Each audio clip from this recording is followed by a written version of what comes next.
Looking for a job isn't easy. It used to be that you could apply at a big-name tech company and build a great career for yourself. But times have changed. Many of these companies have gone full woke. And if you aren't the right gender, ethnicity, you don't use pronouns, or if you're not an activist for the preferred cause, then good luck.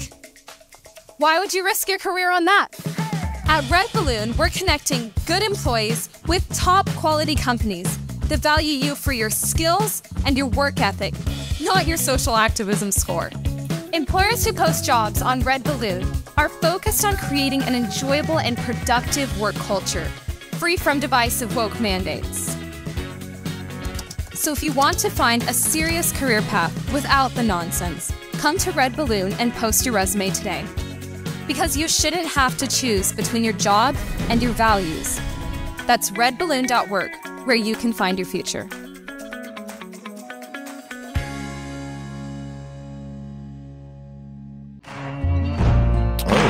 That's how we're going to do it, huh? Oh, yeah. Christian nationalism. The theme song for Christian nationalism. This is the official one? No. Hey, this is no. It is now.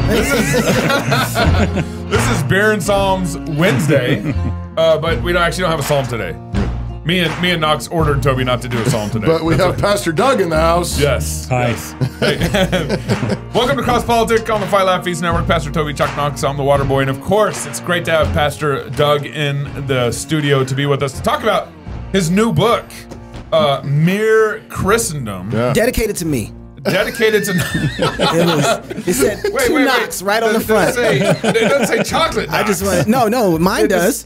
Have you seen mine? You did right. Have you inked that in. Have you seen that, Pastor? I just want to say thank you, Pastor. I appreciate that. I got my own. I take that. So good. So proud. That reminds me of the time William F. Buckley sent a copy of his new book to Norman Mailer. Okay. And Norman Mailer flipped to the index to see his name to where it was. And Buckley had written in the margin, "Hi, Norman." You made the book. He just knew. Well, that's hilarious. That might be true. Concordis Education Partners is classical Christian education. Well, that's not how it goes. Well, classical Christian education has reminded us to aim education at truth, but the trivium has been used as a formula rather than a way of training students in discernment. To teach well, you must coach. Concordis Foundation is offering their 3rd annual boot camp, a faculty summit, July 11th through the 13th in Moscow, Idaho. Hey, that's here, guys. Oh. This is a 3-day intensive teaching training where you learn to coach students using the trivium so you can meet students at all learning levels. So learn more today at concordispartners.com. Oh, there's more. keep going. Like I say on TV, but wait, there's more. but wait, there's more. Actually, no. What's more is we're grateful to have Pastor Doug on, and he's got this brand new book out, Mere Christendom. Yeah. And there's a box that we're going to open up in just a minute. But first, Christ is Lord. Here's the trailer. I hope my son is gay. And I hope that Jesus forgives him just like he does the rest of us. Doug Wilson, Moscow minister and columnist with the Idahonian Daily News. The question that confronts us is, what does it mean in a disobedient culture to be prophetic? There be a place for same-sex couples? No marriage. Even though it's the law of the land in the United States? Just like Roe used to be. Oh, bars. We want to turn the world upside down, and you don't turn the world upside down by being nice. I believe that we are in this polytheistic, pluralistic moment, and the desperate need of the hour is for our Christian leadership to say, Jesus is Lord, and there is no other. Fear no man. Man. I want that guy to say theonomic. Yo, Pastor, this is out of all the trailers. The reason they didn't. Theonomic. Someone suggested that in the studio, and they're like, "Nah, if the book is dedicated to me, you can have that game." Is that good? That's fair enough. I want to know who that young man is in there. Yeah, who is that guy? You know what? This trailer to me, I mean, this was a very powerful trailer. Yeah. Something different than what Canon put on. And every time I watch it, I get goosebumps, and it feels like this is 30 or more years in the making to put this trailer together, and you can feel it when you watch it. Yeah. And so I remember watching the trailer, and I had to watch it 3 or 4 times. Like, wow, this is powerful. Yeah. That was a powerful trailer. Yeah. And so Pastor, first, thanks for dedicating the book to me. Although it's really it's really good. His grandson, Knox, somebody who's actually really named Knox. But yeah, how long were those clips in there? Yeah, I was going to ask, what was that event you were speaking at? Do you remember? That was I think that was a Ligonier conference. That was R.C. Sproul. 2000, early, like 20 years ago, more. Yeah. Okay. And then the other clip was from a show that I used to have, I think, at KWSU. I even forget the name of the show, but it was a debate. Point counterpoint. Show that I used to be on. So these aren't things that you just popped up 2 years ago when everybody thought Christian nationalism was becoming a popular thing to talk about. This is not a new conversation that you just jumped into. No, I've been going on about this for a long time. Yeah. Well, some people don't think you have been. Right. That was weird. Yeah. So real quick, some house cleaning items. So the book, when someone orders the book, they get this box. Well, I think you can order the box or the book. Yeah. Okay. You can do a book or the box. And so the box will come with the actual box will come with a Psalter, a hardback copy. Let me hold that. It feels so good. Yeah, I'll just hold on to that. It feels so different than my paperback. It comes with Psalter. It comes with a plate, like Christ is Lord plate. Is that what? Christ is Lord, and that I signed, and you can put the signature in the book or somewhere else. Okay. And then with a couple months free to Canon Plus subscription, and then maybe some stickers or something else. Right. Okay. You can put up on poles in your city. Yeah. Expand sticker game throughout the nation. As the Canon Press mailer said, or on the forehead of your mayor. Yeah.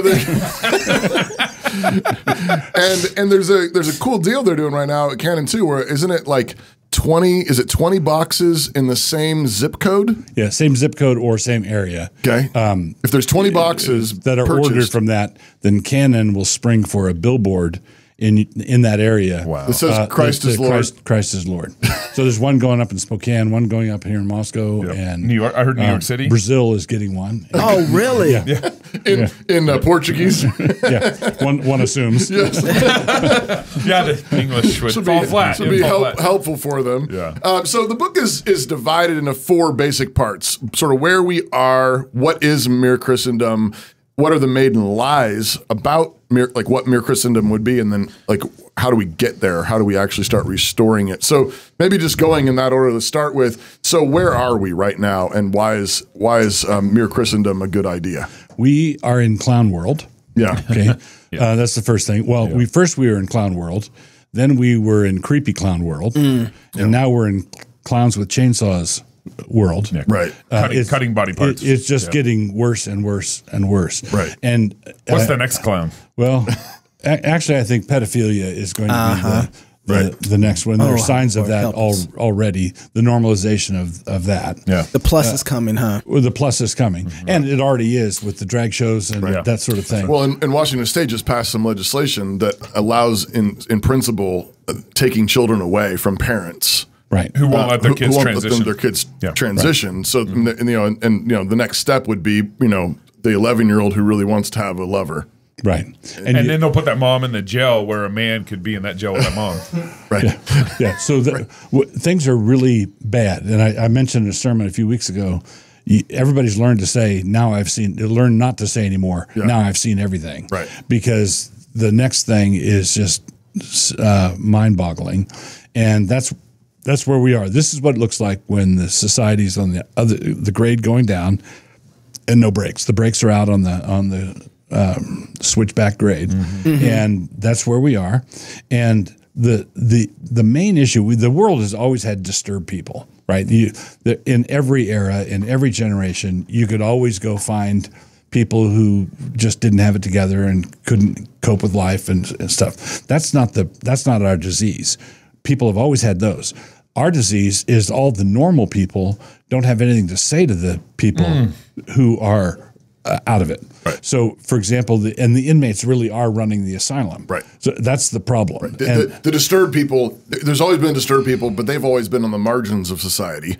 and the normals ran society. Correct. The best of their ability, helping the disturbed people out. But now we have it inverted, and the disturbed people are running the show, and the normals are getting run out. Correct. Or just cratering. So if someone announces, like some Republican candidate recently did, that he was a lesbian of color or something, everybody, and he did it as a reductio. That's in Indiana. It was great.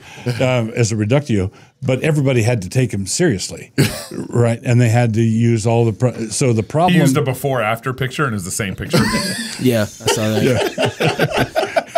So I think it's just great. But the thing that's horrifying about it is this: it goes up to the President of the United States, the highest echelons, the Joint Chiefs of Staff in the military, everybody, all these normal people who have driver's licenses and responsible lives and so forth. Don't know what to do and so the thing you see is that regular people have no arche, they have no principle, they have no center, and that means they have no answer for the insanity. So the problem is that our sane people are now insane. Well, and it seems too that, and I'm glad you said that, because there's another group of people that agree with you on secularism and like, yeah, you are absolutely right, it's clown town, and then they have a problem when you posture anything outside of that, though. Right. So then they still want to embrace some form. They're comfortable with secularism because they're afraid of anything that might come in place. Why are they comfortable with secularism? Well, you prefer the devil you know to the devil you don't know. Right. Christendom is the devil you don't know?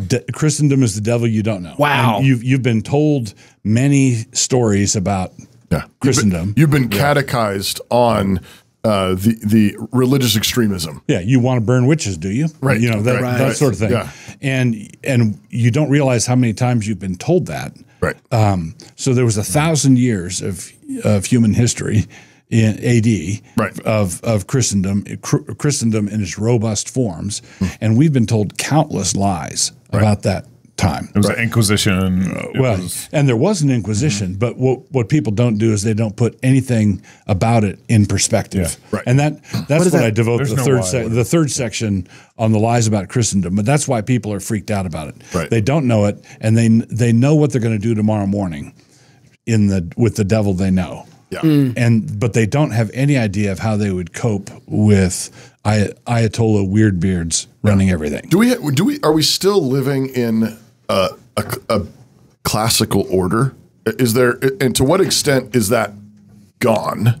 I mean, we're still, Gabe's got a lawsuit that he's still working on in the courts, and we still got, we have police officers in our churches and things like that. So we're still living in a there's, despite all the clowns and the clowns with chainsaws, there's still this semblance of normalcy and sort of this classical liberal order. Is there no way to preserve that? Is there no way to get back to that? Yeah.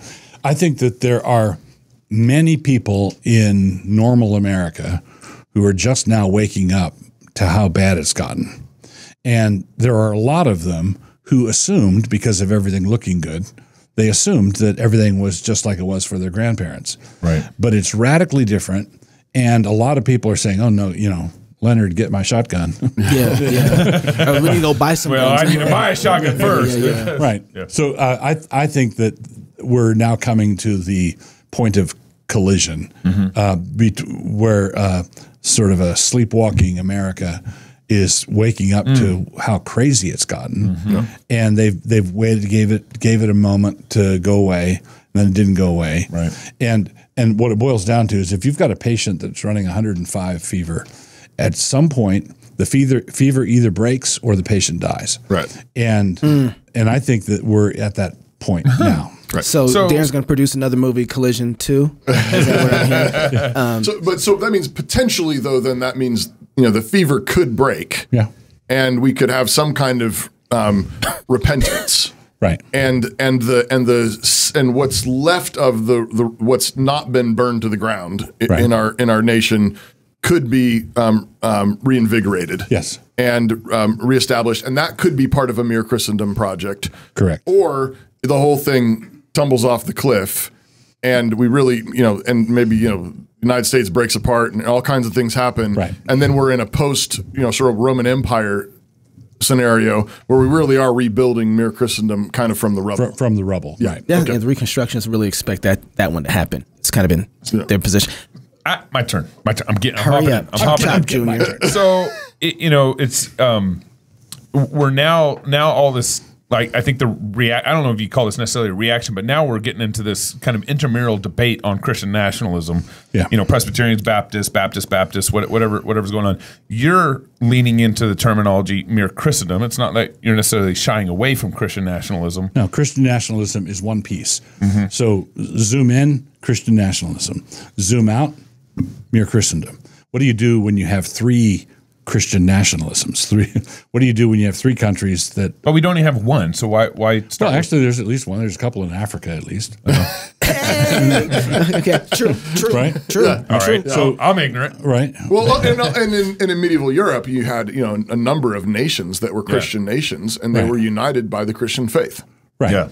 Correct. So you want a united Christian UN? No. UN, United Christian Nation. Globalism. That's what I'm here to. I'm here to promote globalism. So, this is the thing. When you have more than one, both acknowledging the lordship of Christ, then you have to figure out how Christian nations relate to each other. Yeah. As opposed to how you relate to the Saracen. So that's what mere Christendom is. So it's not contradictory to the Christian nationalism project, which is sort of let's clean up our house here in America. That's Christian nationalism.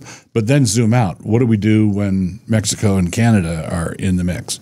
Yeah. What do we call that? Man, you got so much faith. Like, you're talking about international galacticism. Yeah. Christian We can't intergalacticism. even get Christian nationalism right. We had David Bonson on 3 months ago. And he really pushed back against the terminology Christian nationalism. He wasn't pushing back against Jesus being Lord over America. He hated the terminology nationalism because of its ism, because of its historical meaning, and historical problematic realities of what other nationalist countries were doing. Sure. Beware of all isms except for prisms. Right. Right. Yep. Yeah. So, Yep. there is a problem with femininity is one thing, feminism another. Yeah. Isms are generally bad, but people don't say that about patriotism, right? But they say it usually contaminates most of the words, right? So that's cheerfully granted. But if you say something like, America's in a bad way, we are slaughtering babies, we're selling the pieces, we're mutilating perfectly healthy kids, the porn industry is running rampant, we've got all these things, we need to call on the Lord Jesus Christ to deliver us from these social evils. If you want to do that and not be called a Christian nationalist, then good luck to you. Right. Because you're not in charge of the terminology. Yeah. So Puritan was originally a term of abuse, which the Puritans adopted. Methodist was originally a term Christian. Term of abuse. Who do we have on the other day? We had this guy, Jaron Jackson. He on the show. He actually pointed that out. He says, my read on the word Christian is that they were first called Christians in Antioch, and it was probably a term of derision. Right. And they were like, well, yeah, I guess we are Christians. Yeah. So when Meet the Press did their story on us, they came out and they interviews and all kinds of back and forth, and we didn't say boo about Christian nationalism. Right. But that was the headline Of the whole section. That was the whole. Yep, I saw that. Very interesting. Interesting. But I don't think it was a distortion or a misrepresentation, because we're Christians and we're trying to address the nation's ills. Right. Yeah. Right. Yeah. It's a reasonable title. It's a reasonable title, and I prefer it to white supremacist. I prefer it to the other names that they're going to throw at us. Right. Yeah. Right. So I Racist, whatever. So I would say I can work with that one. Right. But if they actually threw white supremacy, well, they're already throwing it inside of Christian nationalism in one sense. But if they actually threw the title at us, we would just reject that title, though. White nationalists. Because it's not something we can work with. It's not serviceable. It's inaccurate, and it is and represents something that we find sinful and wicked. Right. But it's not sinful and wicked to be a Christian. It's not sinful and wicked to belong to a nation. Right. And it's not sinful and wicked to want to disciple the nation because someone told us to do that. Right. Yeah. To the extent that you can have a nationalism that is governed by Christian virtues, principles, then there's nothing to be against. So this is circling back around to where we are now. That you don't get to choose where the armies meet on the battlefield. All right, the other general has something to say about that. Yeah, and during the Constitutional Convention, someone proposed a measure that would prohibit the United States from having a standing army of over 10,000 men. And George Washington was chairing the meeting, so he couldn't participate in the debate. But he leaned over and whispered to someone that the bill needed a rider that stipulated that we would never be invaded by a force of over 25,000 men. Right. You're not in control of that. Right. So the way the Lord has orchestrated our affairs is we are coming down to an intersection, and this way is demonic nationalism, right? And this way is Christian nationalism. There's nowhere to go where there's no nationalism. Right, we're a nation. We live here. Right. There's 300 million of us. That's sort of a factor that has to be. We're going to be making decisions, electing senators and representatives, and electing a president. We're going to be a nation, shaping identity. Are we going to be serving God or the devil? Yeah. What are some of the key? If somebody says, "Give me what are the top 3 things?" What is mere Christendom? What are the key ingredients to a mere Christendom? Recognition that secularism is bankrupt. Okay. That the secular classical liberal experiment has failed. Okay. Mm-hmm. Okay. So I believe in the classical liberal framework, but it's got to be Christian. Right. The Enlightenment form of it, the secular form of it doesn't work. It doesn't work. Yeah. It's failed. They can't hold the as the poet says, the center does not hold. Everything's coming apart in our hands. Okay. So I think the first step is like AA, recognize you have a problem. And the problem is that the liberal order, the classical liberal order that was full of its own conceits in post-World War II era is bankrupt. It can't deal with it. Does this go back to John Locke? I mean, did Locke himself, I mean, I'm not an expert by any stretch, but it seems like he was assuming a lot of Christianity, but was also trying to divorce it from the bedrock scripture and Christian worldview. He secularized Christian principles, right, in an era and he smuggled those Christian principles right in through the back door without labeling them. But he did it in an era when a number of other people who were thoroughly Christian were able to support the project. Right. Yep. But if you put John Locke into a rank pagan environment, the whole thing is going to come to pieces. Never work. He's blowing something up in 10 minutes. Yeah. Now the other thing, I just finished reading a book by a guy named Dreisbach called "Reading the Bible with the Founding Fathers." Okay.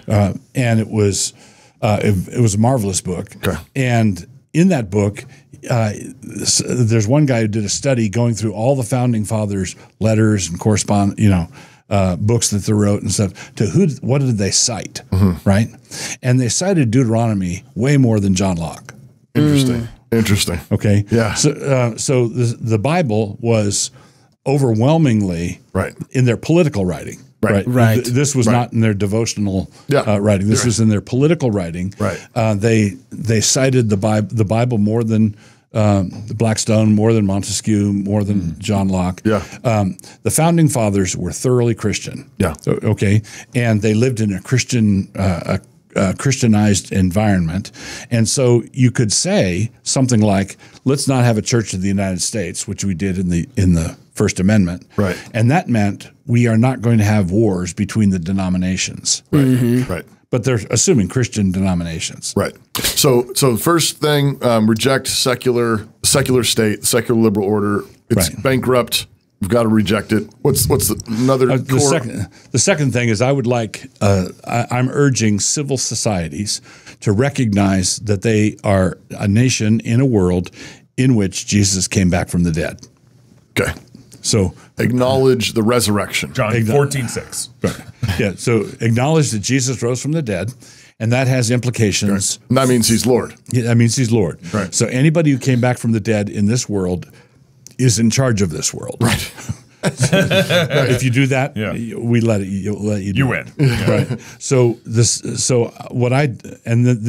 ties in with the third thing, which is to assert number 2 is not to argue for church establishment. Right. Okay, where a particular denomination or a particular church receives tax money and is the official church of the United States. Right. Or the official church of your particular state.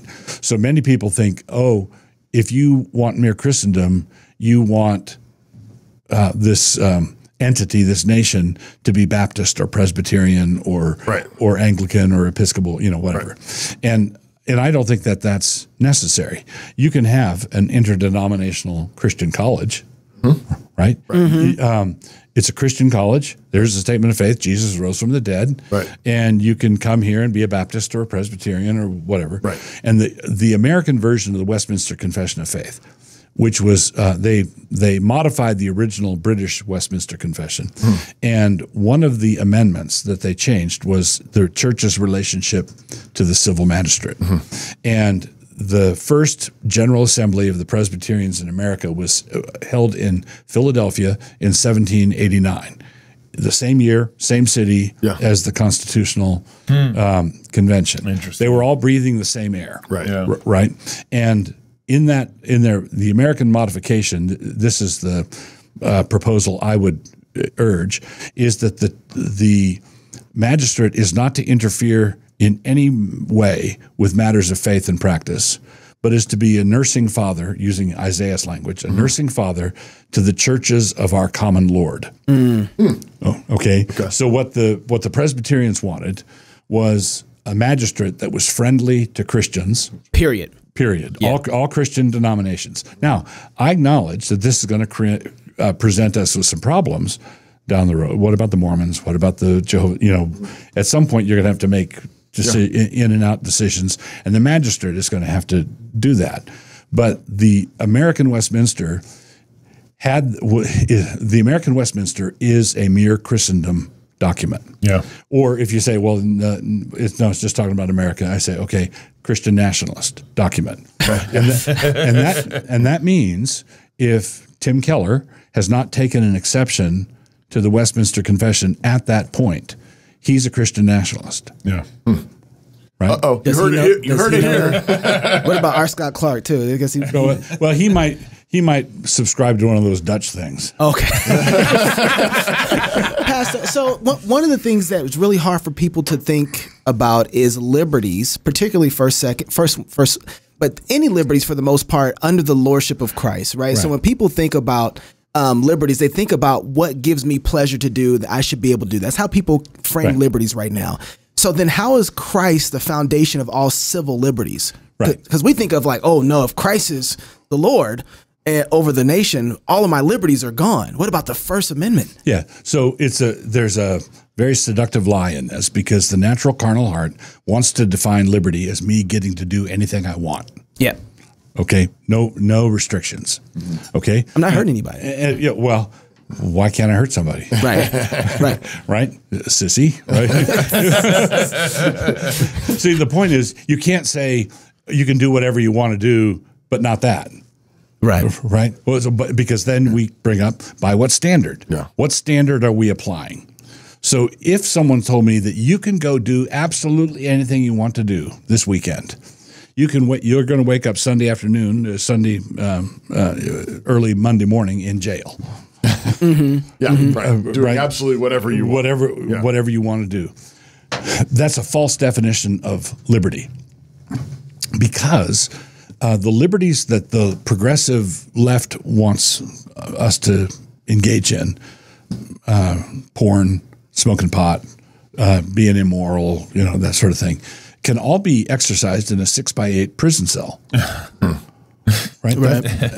But the kind of liberty I want people to have: open up a bicycle repair shop, hire 6 people, raise children, pay the people whatever you want, sell the business, move to another part of the country. That's the kind of liberty that's, liberty.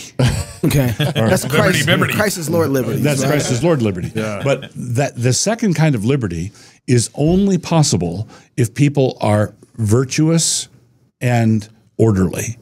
And they can't be that if they're slaves to sin. Right. So this is why John Adams, our second president, said our Constitution presupposes a moral and a religious people. That's right. It is wholly unfit for any other. And that's exactly right. Our Constitution is a paper document, period, and that's all it is. If you've got a nation of pot-smoking fornicators, right. You're not going to have free people or a free institution if people are slaves to sin.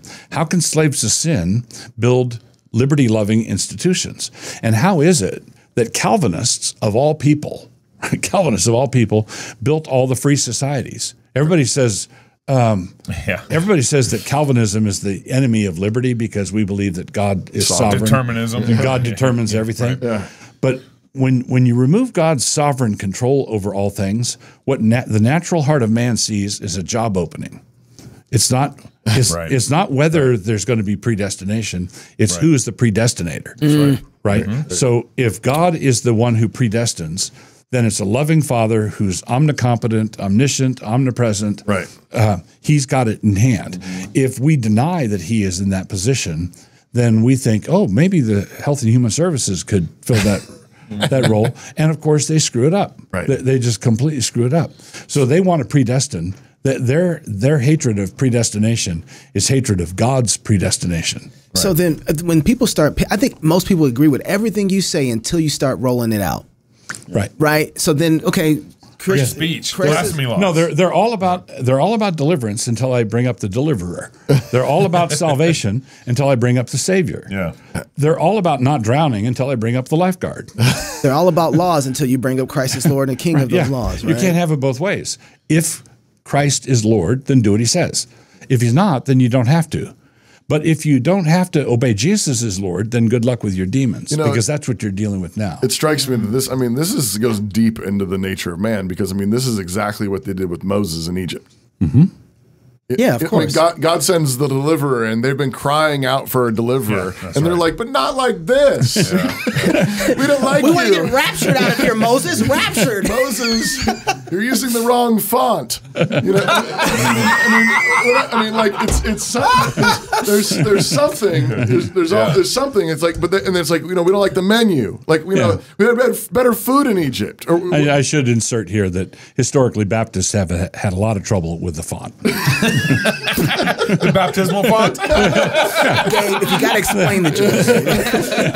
So then, I want to push in this, because this is where we get into the lies about mere Christendom, because everybody's like, well, the Constitution isn't going to survive underneath the reality that you're talking about, because you're going to want to enforce things like the first tablet of the law.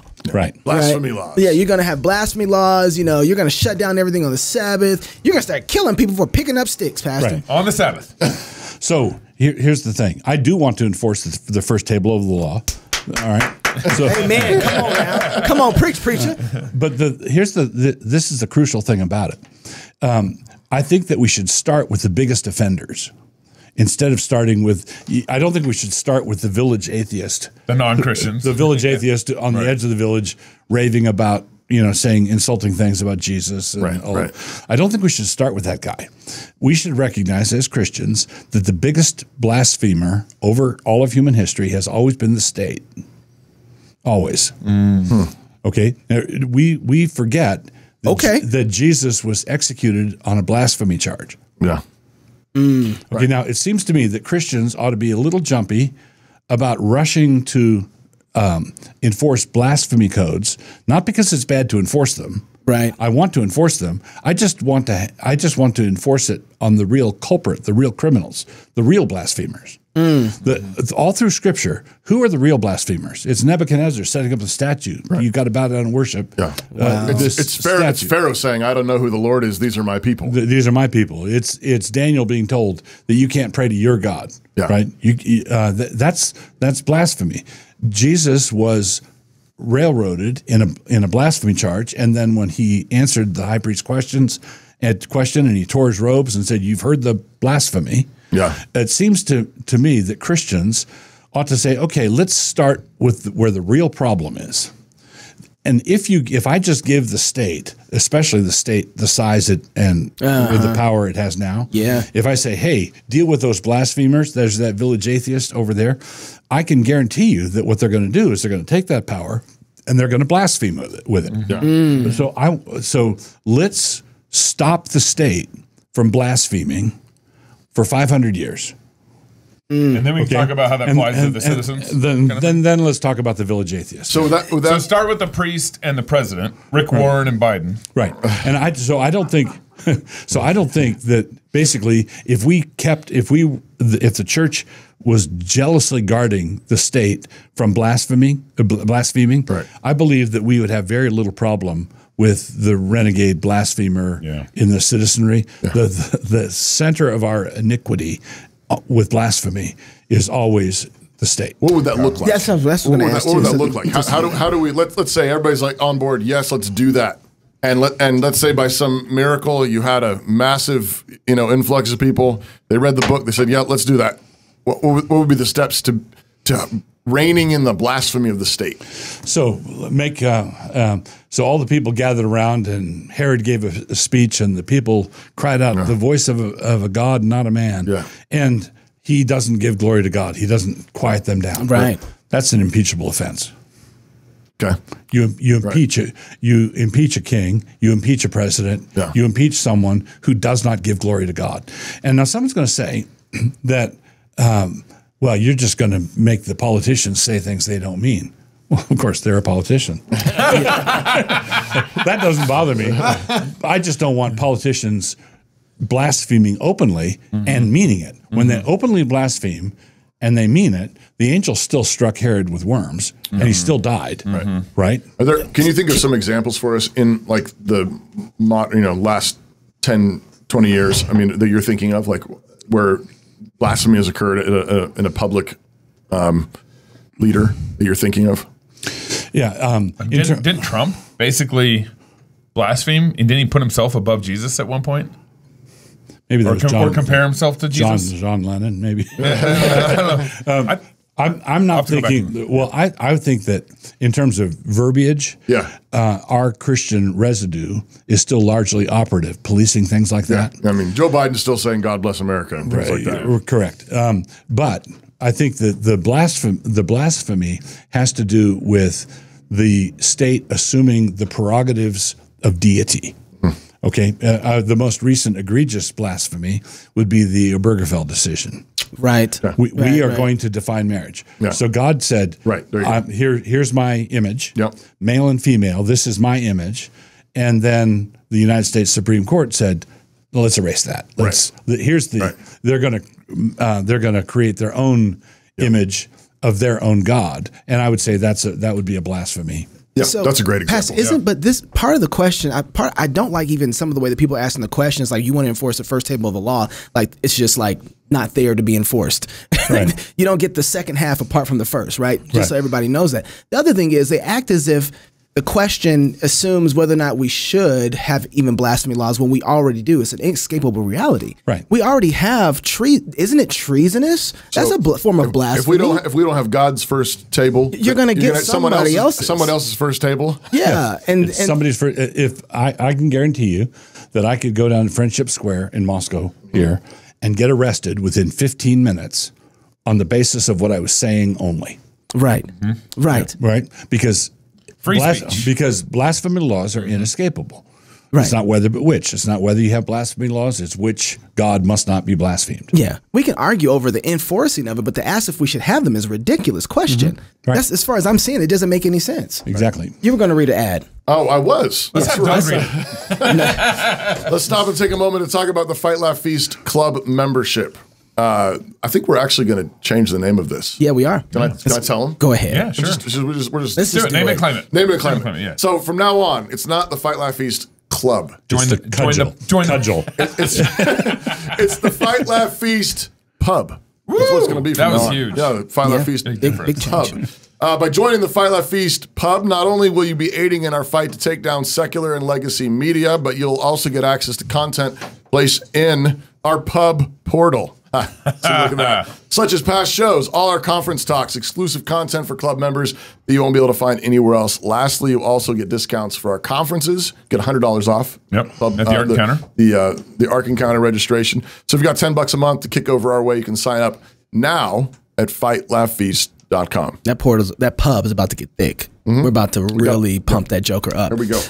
Pastor, so one of the things that I've been developing, I always have had very strong theonomic positions. One of the failures I've had is the road to get there. Yeah. How do we get here, right? Like how do we most get theonomists, which is really a problem for most theonomists. They're not practical in a lot of ways. How do we get from where we currently are, Clown Town, to theonomic law, right? Being put in place. But how do we get then to mere Christendom? What is that? What is the pathway to mere Christendom? So this goes back to my agreement with David Bahnsen about the ism part.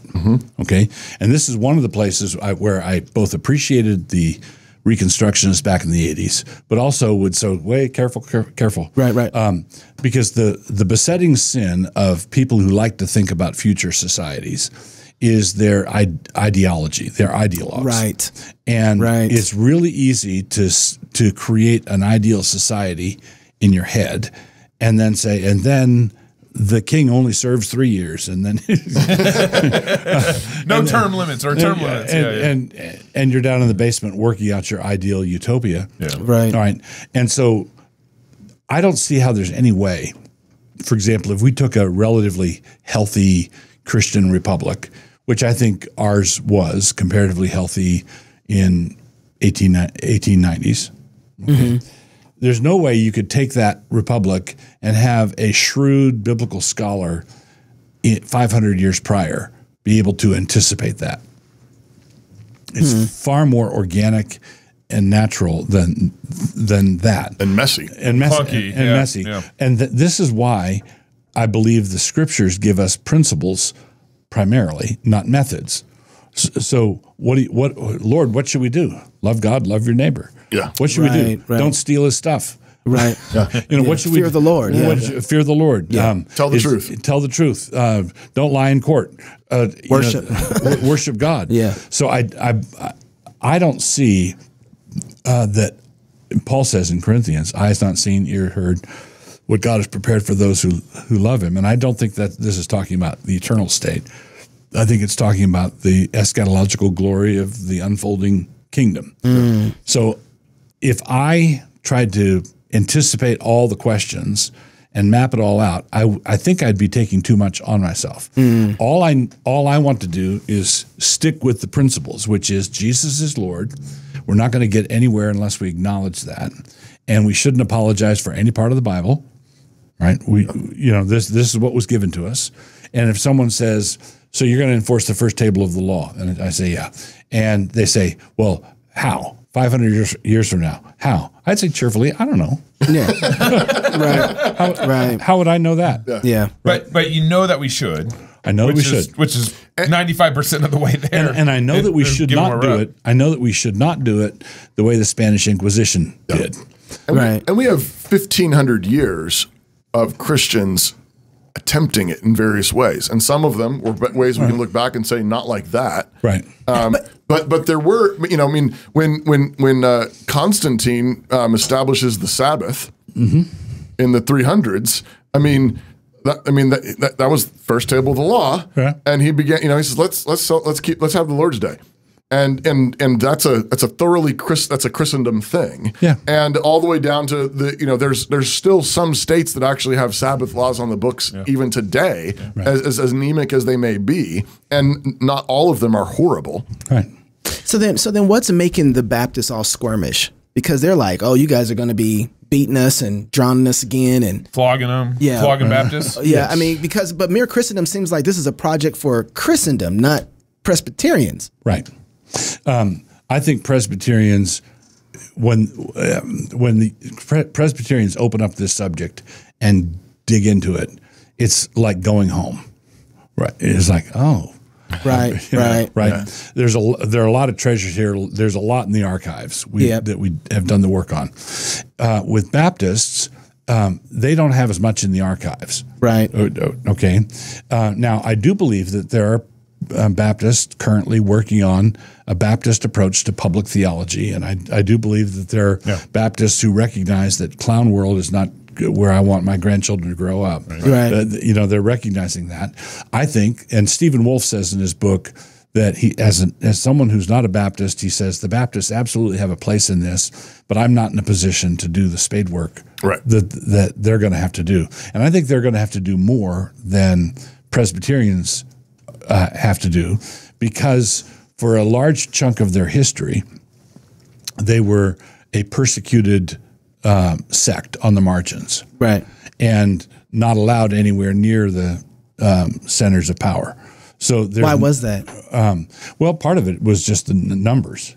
Okay, right. Part of it was one of the features of the older Christendom is that your baptism, your infant baptism, was all tied up with your citizenship, and right to own property, right to participate in stuff. So if someone baptized, got rebaptized as an adult on profession, you weren't just making a doctrinal statement of your denomination; you were seceding from the nation, from the nation, right? Yeah. Oh, okay. And so it was being treated as treason or seditious or and Baptists get flashbacks. And so what happened was the first nation that had a large number of Baptists was the United States. Yeah. Okay.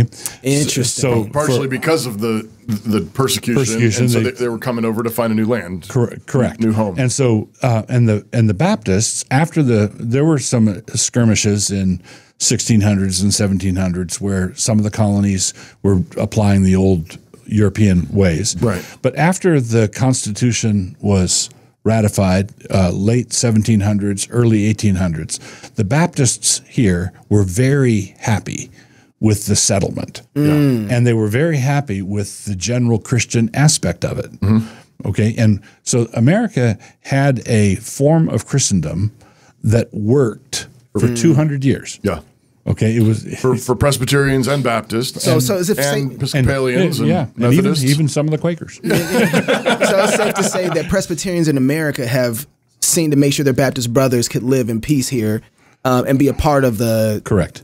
So there's really nothing to fear here. I think that America does not have a deep tradition of persecuting Baptists. I think it was marginal and incidental, but Baptists on this point have long memories. Yeah. So and this ties in with someone asked me, where was your church before the Reformation? I would say, well, where was your face before you washed it? Right? Same place. But if you ask a Baptist, where was your church before the Reformation? He would say something like, hiding from you guys mostly. Right? That's too long of a memory, though. Yeah, we're in caves and woods and sort of the trail of blood on the way back. And that was a large part of their history and identity. I would encourage American Baptists to focus on American Baptist history, because we really were hammering out I think an important variation on how different denominations function in a mere Christendom. Yeah, that's the kind of Christendom I want. Yeah. The other thing I've pointed to in recent years has been the book of The Puritan Hope. By Ian Murray, and he does a great job. And this is a little less on the political side and more on the missions side, but he does a great job demonstrating that Baptists and Presbyterians held actually a very similar post-millennial optimistic vision, and that drove their missionary work out of England. And Baptists and Presbyterians worked hand in hand on a bunch of missions boards to get missionaries all over the world in the 17 and early 1800s, going out of England. Pastor, you end your book on basically some hot gospel. And that's where I want to end this at, because a part of the restoration process, we don't get here apart from it. And everything that you're alluding to is based on the reality of the gospel being in effect. So how do we force that gospel on citizens? Yes, Gabe. That was the question. That was first. You get them to open wide, because that's the goal, right?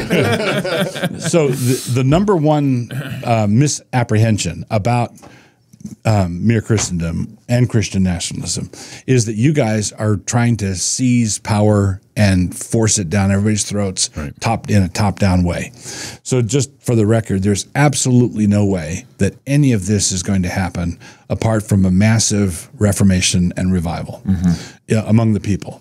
So basically, you can't take an unregenerate people who are surly and insolent and who hate God and then bring some godly ruler in and do anything lasting. What's going to happen is Josiah is going to come in. He's going to institute his reforms, and then he dies, and then everything reverts. That's right.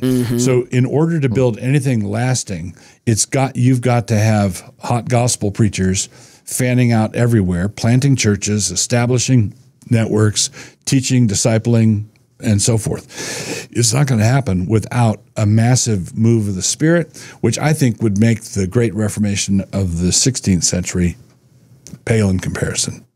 Seems to me like this is one of those things where, and you've talked about this before, the idea of the black swan from Nassim Taleb, where there's things where you can look at this landscape the way it is right now, this moment, and it looks like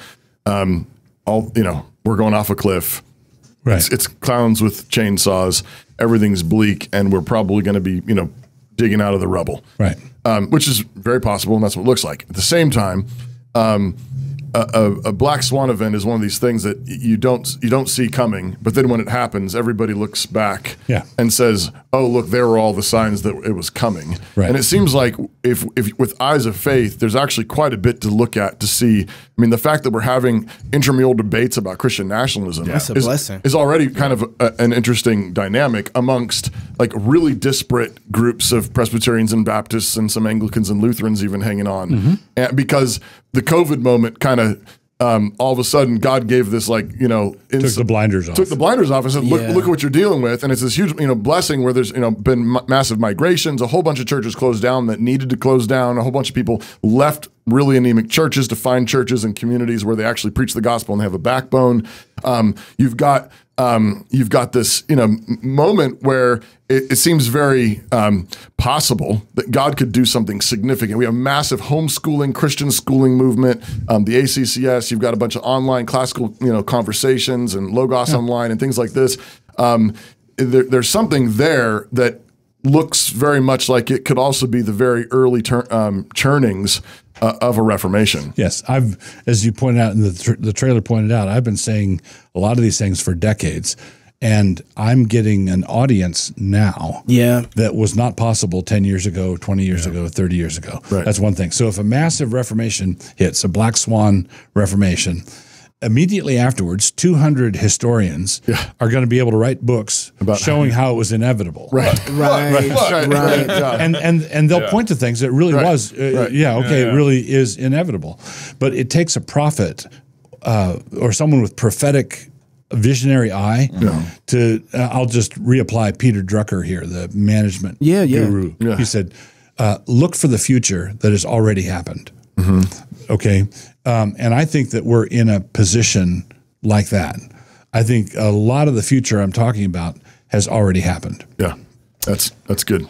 I just want to say at this point, everybody needs to go get the book, Mere Christendom. It's not out yet, but it will be out in a few weeks. In a few weeks. Okay, but what you need to do in the meantime is you need to go to your app store, download the Canon app. Every Christian in America needs to have this app. I don't know of a place that has more Christian building content, family, political theology. I don't know. It's just probably one of the best apps out there, especially leading towards Mere Christendom. I mean, if you're talking about building from the ground level up, that Canon app is absolutely phenomenal. Everybody needs to have it, and it's only going to be getting better too. But you can also probably get the audiobook there as well. I'm currently reading. I'm reading it aloud for recording. Oh, very good. And I'm about a quarter of the way through. And Lord willing, and the creeks don't rise, it'll be done by the time the book releases. Can people pre-order it right now? Yeah, they can. And do we want them to pre-order it on Canon or Amazon? Sometimes they put Amazon Play there. There's a special website, ChristIsLord.com. ChristIsLord.com. Okay. And you can read all the things that are available there. Go get the book. Go get it. Dang. So if you're single, get married. If you're married, have you some kids. And if you have kids, go baptize them. Until tomorrow, love God with all your heart, soul, mind, and strength. Love your neighbor as yourself. Amen. Go fight, laugh, and feast. This is Cross Politic. Pastor, thank you for joining us. Thank you. Yeah. Do you smell that? I hope you're not used to it. I'm talking about that vicious, eye-burning, skin-peeling smell that surrounds all of us. The smell of proxy wars with overtones of the parties in Hunter Biden's photos, feminism, trans madness, faux pandemic, real panic, climate tyranny, social media slavery, Epstein's suicide, fair elections with hints of brimstone charred oak, and the Pelosi's stock profits, all stewing in a Houston Planned Parenthood's dumpster in August.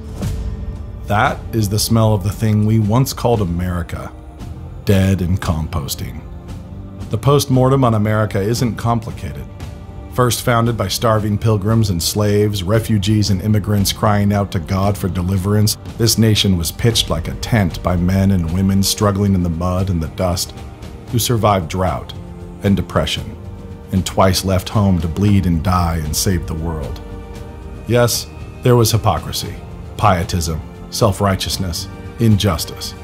But this land became strong despite it all by God's grace and by the sacrifice of farm boys crawling up foreign beaches in the sweat of their fathers, tilling soil and feeding beef.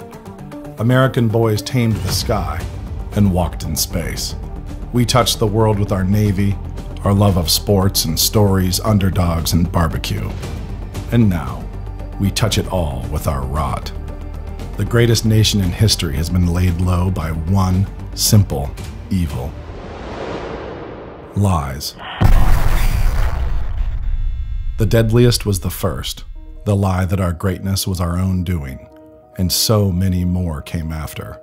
The lies of secularism, moral neutrality, and self-fulfillment, of feminism and Marxism, the lies of the sexual revolution and evolution, pointless wars and taxation, inflation and a manipulated currency, the lies that lashed out at God, tearing away at our belief in beauty, goodness, and truth, the lies that sought to place our own lusts and the lusts of our masters on God's throne, lies to control, to placate, and to destroy. The storm of lies has reached hurricane force now. Whole states are being evacuated. The deception swirls so fast and furious that the liars don't even bother to hide it. Question: where do lies get their power? Answer: from the idiocy of the deceived. How many lies can a people believe before it's their own fault? 1, 2, 44,000? Lies lose all their power when the deceived become wise, when their minds are no longer easy to bridle and control, when they learn to think and can seek the truth through any fog, and when they learn to laugh at those lies. The winds will reverse, the fog will clear. Do not despair. These are the times we were given. We are the people God made for this moment.